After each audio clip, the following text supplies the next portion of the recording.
नमस्कार वाचकांनो आणि विद्यार्थ्यांनो.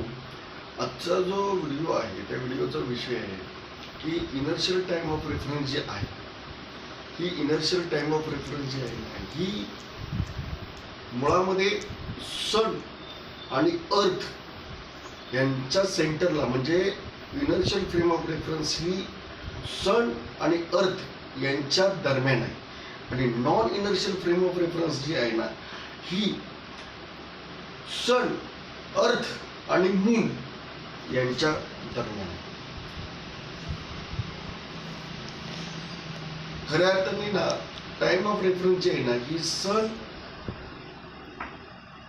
अर्थ आणि मून यांच्यावरच डिपेंड असते. तर याच्याविषयी ना मी डिटेलमध्ये माझ्या पुस्तकामध्ये, माझ्या थिसिसमध्ये इलॅबोरेट केलेलं आहे. इनर्शियल फ्रेम ऑफ रेफरन्स जी आहे ना, ही सन आणि अर्थ यांच्या दरम्यान आहे. आणि नॉन इनर्शियल फ्रेम ऑफ रेफरन्समध्ये मून येतो, म्हणजे मून डिफरेन्शिएट करतो. मून जो आहे ना, तो टाइमला डिफरेन्शिएट करतो. मून असल्याशिवाय टाइम डिफरेन्शिएट होणार नाही. त्यामुळे मी नेहमी बोलत असतो, सन इंटिग्रेट्स अँड मून डिफरेन्शिएट्स.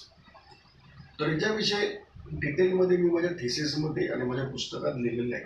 तर वाचकांनी हे पुस्तक वाचावं. या पुस्तकाचं नाव तुम्हाला माहीतच आहे की Newton's laws of motion must be modified, sun integrates and moon differentiates, Sachin किरस थिअरी ऑफ टाइम कंपन्सेशन.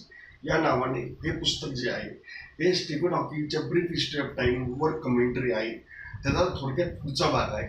तर वाचकांनी हे पुस्तक वाचावं ही नम्र विनंती. थँक्यू, धन्यवाद.